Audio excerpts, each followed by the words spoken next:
Olá pessoal, boa tarde. Thales Veríssimo Lima, advogado, atirador desportivo. E o vídeo de hoje, como eu já falei a vocês, o canal não é só sobre armas, é sobre direito e outras coisas interessantes que a gente vai vendo durante o dia. Inclusive sobre um protesto em relação à baixa drenagem, como vocês viram aí, a capacidade de baixa drenagem hídrica que causa alagamentos aqui nas vias principais de Recife. Mas pulando o assunto, esse foi do vídeo anterior, eu gostaria de falar com vocês sobre outro assunto que inclusive eu já anunciei antes e fiquei devendo. Todo mundo sabe que em razão da Covid, muitas pessoas foram levadas ao hospital e passaram por internações até bastante longas, de semanas e até meses. O que ocorreu foi que algumas pessoas desenvolveram uma doença chamada, obviamente essas internações a pessoa ficava deitada no seu leito, em acompanhamento e tudo mais. E em razão de permanecer deitado, imóvel no seu leito, desenvolveram uma doença chamada úlcera de pressão ou escará. É uma doença muito severa, muito agressiva, que em síntese tem como causa dois motivos especialmente. O primeiro é a baixa movimentação do paciente. O que é que ocorre? Quando uma pessoa fica muito tempo deitada em alguma posição específica, começa a surgir pressão dos ossos sobre a pele, né? E essa pressão causa inicialmente uma irritação, uma vermelhidão, e aí progride para uma lesão e para uma úlcera, que é muito rápida e muito agressiva. Inclusive porque essa inflamação ela é causada, ela inicialmente forma-se de forma subcutânea, ou seja, abaixo da pele, né? Abaixo da pele. Quando há vermelhidão, já está inflamado. E aí, ou trata-se aquilo urgentemente, ou evolui para uma úlcera, né? Que é justamente uma exposição ali, uma degeneração da pele, uma putrefação quase da pele, onde a pele é descartada e aí vai para... a pele é um órgão, vai para o órgão de forma subcutânea e aí atinge o músculo, inclusive com perda de músculo.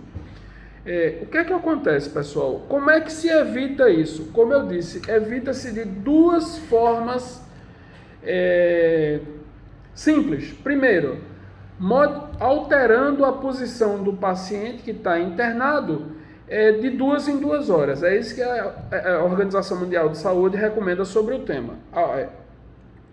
Modifica a posição, obviamente os enfermeiros e os médicos, a equipe médica tem que fazer isso, com o paciente internado, ficar modificando ali de 2 em 2 horas, de 3 em 3 horas, para que não haja essa pressão específica do osso numa região específica do corpo. E aí, para evitar essa evolução, inclusive para uma isquemia, uma necrose e uma úlcera, né? Inicialmente, eu vou aqui tentar ser... Eu não sou médico, eu sou advogado. A ótica que eu abordo o fato é a ótica legal da coisa, jurídica da coisa, e não médica do fato, da lesão, né? Mas não custa a gente informar vocês aí. O primeiro grau da lesão se chama eritema ou hiperemia, que é justamente esse vermelhidão, manchas vermelhas no local onde fica constantemente pressionado ali, sem movimentação. O segundo grau é uma isquemia, né? Onde os tecidos passam a não ter mais fluxo de sangue, né? Então, é exatamente o que acontece, por exemplo, no acidente vascular cerebral por isquemia, né?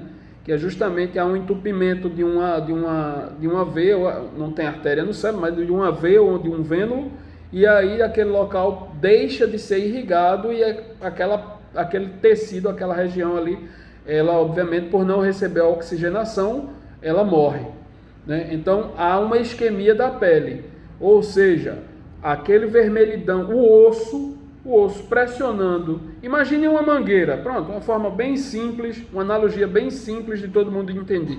Imagine uma mangueira ali onde o sangue flui para irrigar uma determinada região da pele. Aí você aperta aquela mangueira ali, dali para frente não há mais fluxo de sangue. É exatamente isso que o osso faz na pele. Então, a pessoa está lá deitada constantemente, horas e horas e horas e dias a fio, então o osso vai pressionando aquela região da pele e dali para frente os vasos que irrigavam aquela região passam a não mais irrigar, e aí aquela região que não é mais irrigada sofre uma isquemia. O que é que acontece, pessoal? Quando a pele não é irrigada, ela passa para o terceiro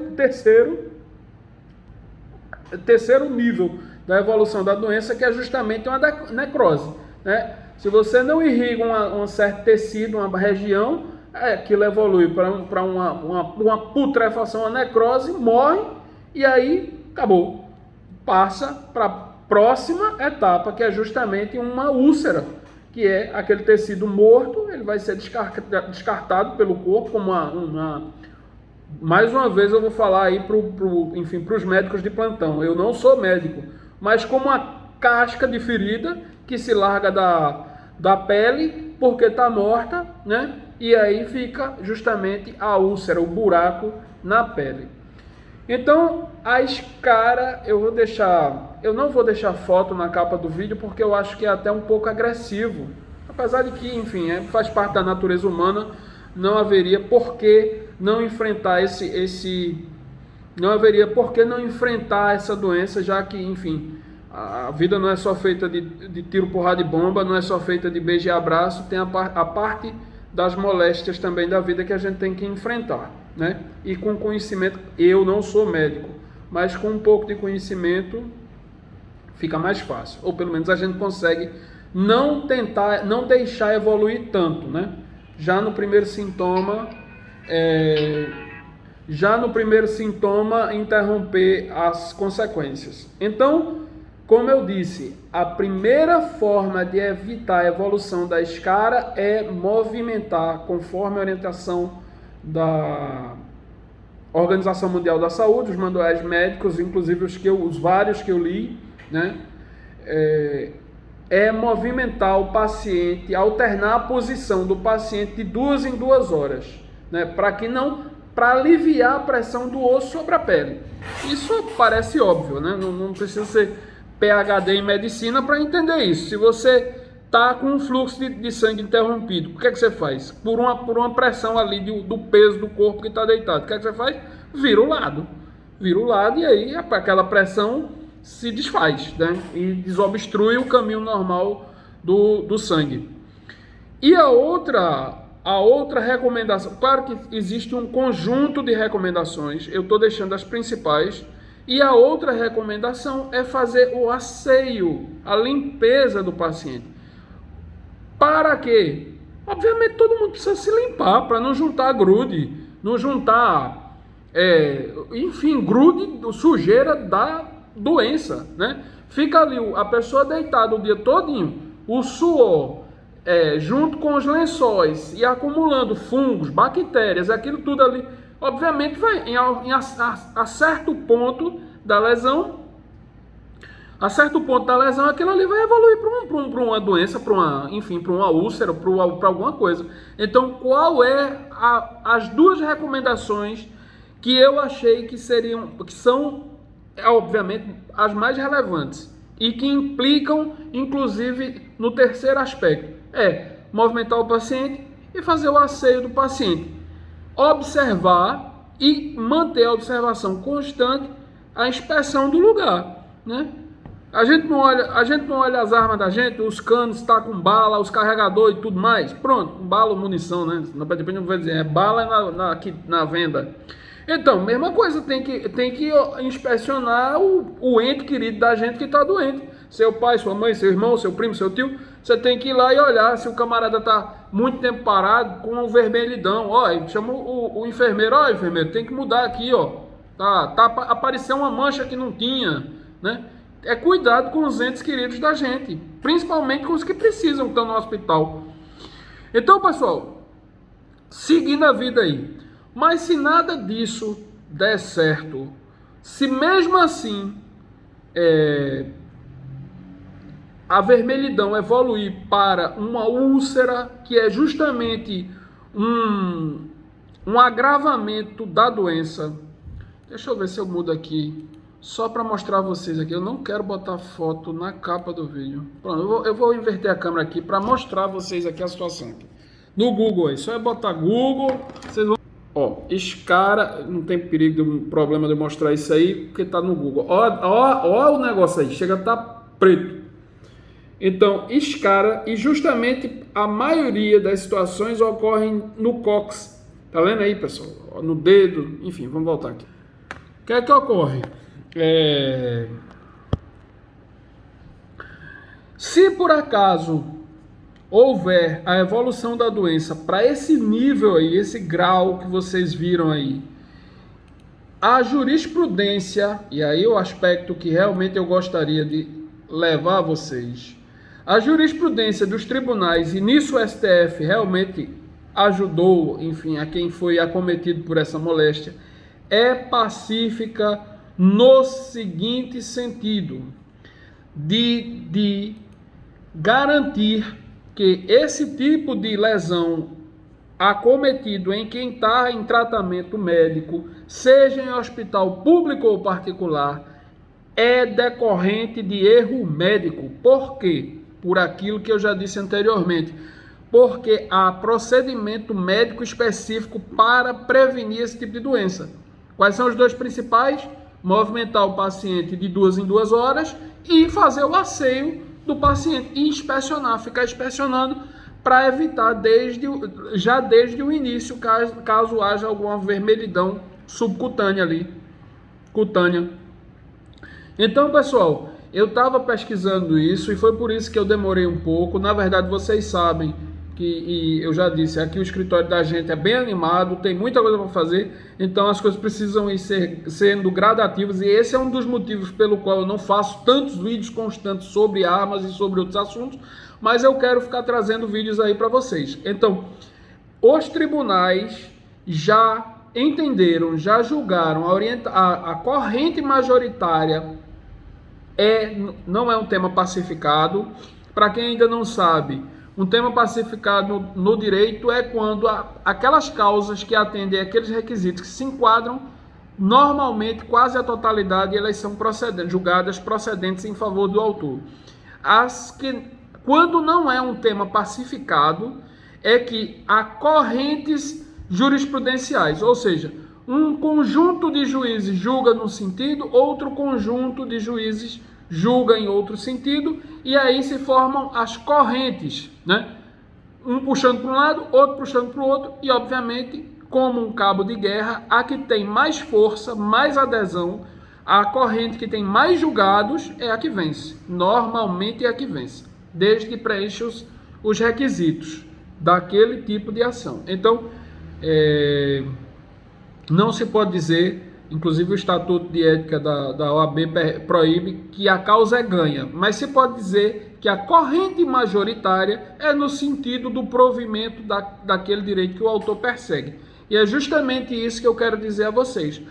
A corrente majoritária sobre essa doença escara. Deixa eu ver aqui, só um minutinho, para eu dizer a vocês aqui, porque toda doença você tem que falar no CID dela. Deixa eu achar aqui. Só um minuto, pessoal.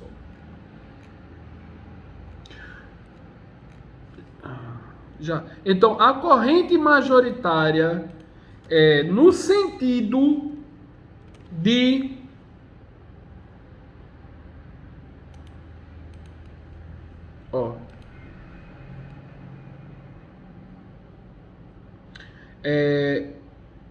CID 10L98.4, úlcera crônica na pele não classificada em outra parte. Agora, como eu estou dizendo, eu não sou médico, quero fazer essa ressalva aí. Sim, é outra aqui, peraí, úlcera de cúbito, pronto. CID 10L89, úlcera de cúbito, enfim. Aí você consulta seu médico para saber qual é a CID correta. Eu não sou médico, o que eu estou falando é sobre o aspecto legal. Então, voltando aqui com relação às jurisprudências dos tribunais, elas são procedentes no sentido de garantir que essa doença deve ser indenizada porque se trata de um erro médico, uma falha médica. Há procedimento específico para prevenir, entretanto, não foi adotado por negligência médica. E a negligência ela deve ser, é um dos aspectos da culpa e deve ser indenizado. Ou seja, a culpa do hospital, se for privado, e do Estado, e cumulado com a culpa do hospital, se for público. Então, pessoal, as indenizações, eu vou deixar os links aí, para não dizer que, enfim, é balela, conversa mole, eu vou deixar os links na descrição, mas chegam a R$50 mil em razão de decisões recentes aqui, de 2020 para cá. Então, era isso que eu queria falar sobre esse tema. Eu sei que, enfim, moléstias ninguém não quer adquirir, principalmente uma tão severa na pele como aquela, que causa, veja a situação, pessoal, que é causada principalmente ali no final das costas, no início das nádegas, ou seja, uma lesão gravíssima, profunda, que pode incapacitar ou impossibilitar, pelo menos parcialmente, uma pessoa para as atividades da vida civil e, por que não dizer, para a vida sexual, né? Como é que a pessoa consegue se relacionar com outra, principalmente uma mulher, como é que consegue se relacionar com outra com uma úlcera na altura do sacro ali, do cóccix? É uma coisa que é impossível. Então, caso, eu espero que ninguém tenha sofrido disso, mas, enfim, se há previsão na literatura médica, é igual ao direito penal, é porque aconteceu antes, né? Aconteceu antes, alguém teve que criar uma lei para atribuir uma pena, e aconteceu antes, e alguém estudou esse negócio aí, porque ninguém fica inventando doença do além, né? Alguém estudou esse negócio aí e, enfim, conseguiu algum tratamento e colocou na literatura para a gente poder ler e entender um pouco mais.